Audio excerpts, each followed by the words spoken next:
Manis rasanya buah Melaka, makan bersama buah bidara. Pidato bermula, tirai dibuka. Awal bismillah, pemanis bicara. Bismillahirrahmanirrahim. Assalamualaikum warahmatullahi wabarakatuh. Terima kasih Tuan Peneraju Majlis, barisan para hakim yang arif lagi bijaksana, yang sentiasa berpaksikan keadilan, penjaga masa yang setia dengan randiknya, para pendidik yang berwawasan dan rakan-rakan seperjuangan serta hadirin yang saya hormati sekalian. Berteduh bawah pohon cemara, kaki berdarah tersepak duri. Sebelum saya memulakan bicara, Nurhani Zulaika, nama empunya diri.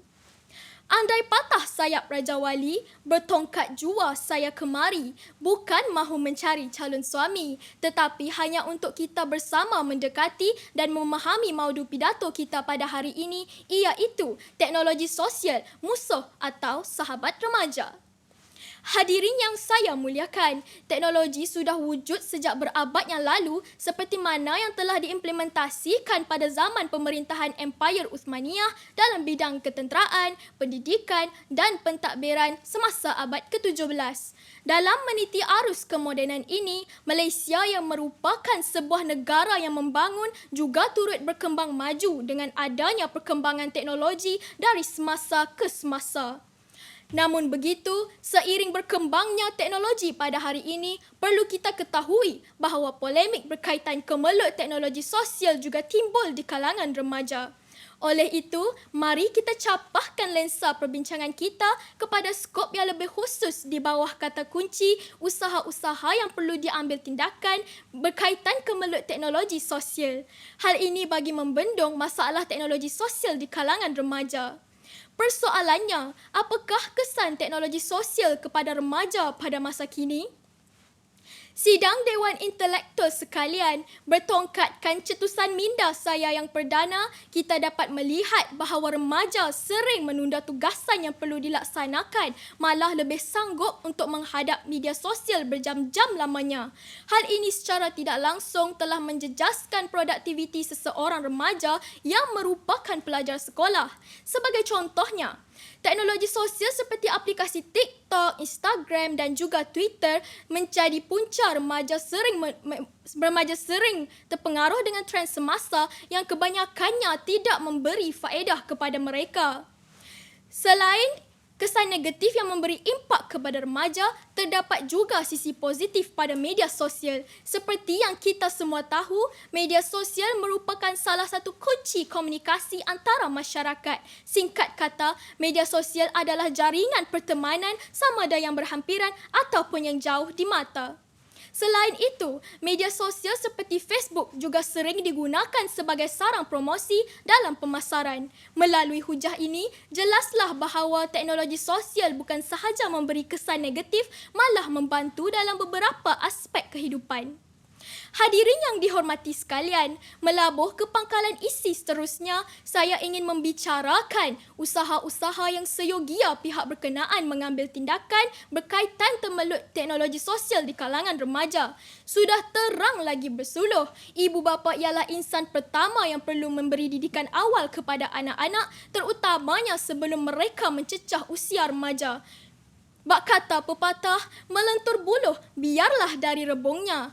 Hal ini kerana kita tahu, menasihati anak-anak remaja ibarat mencurah air ke daun keladi, masuk telinga kanan, keluar telinga kiri. Ibu bapa perlu sentiasa memantau penggunaan teknologi sosial di tangan anak-anak mereka.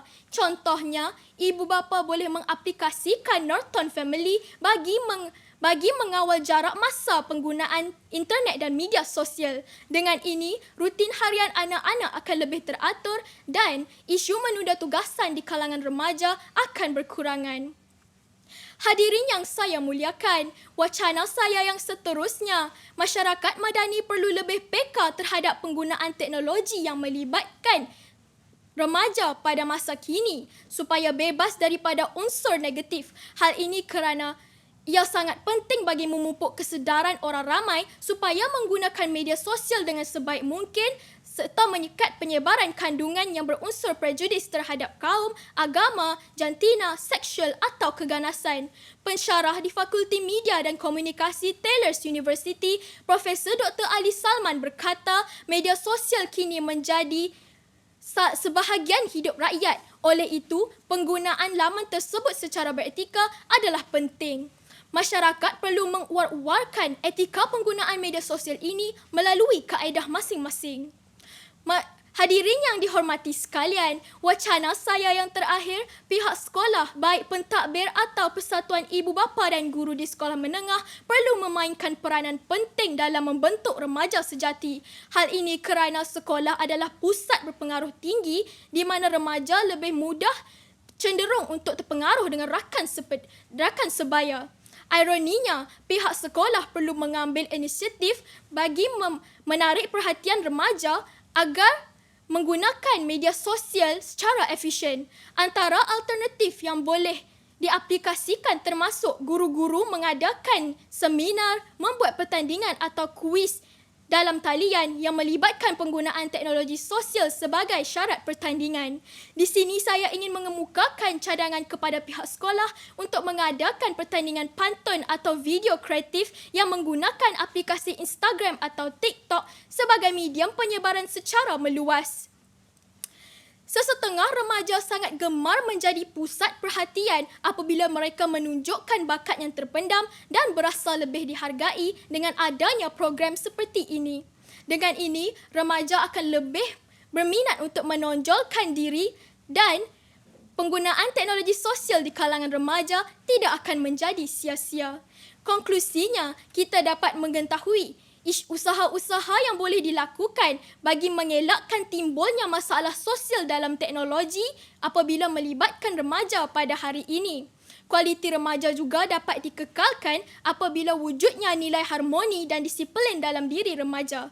Oleh itu, semua pihak perlu berganding bahu dan tidak mengharapkan pihak kerajaan dalam mewujudkan inisiatif untuk menyelesaikan masalah. Justru, kita juga janganlah bersikap evasif mahupun bagai enau dalam belukar melepaskan pucuk masing-masing terhadap pelakuan remaja dan kita mestilah mewujudkan sikap prihatin terhadap isu semasa. Maka, masalah yang timbul pun dapat ditangani dengan segera. Sebelum saya mengundur diri, saya menyusun 10 jari memohon maaf sekiranya ada terkasar bahasa, tersalah kata atau tersilap bicara. Saya mengakhiri pidato saya ini dengan serangkap pantun.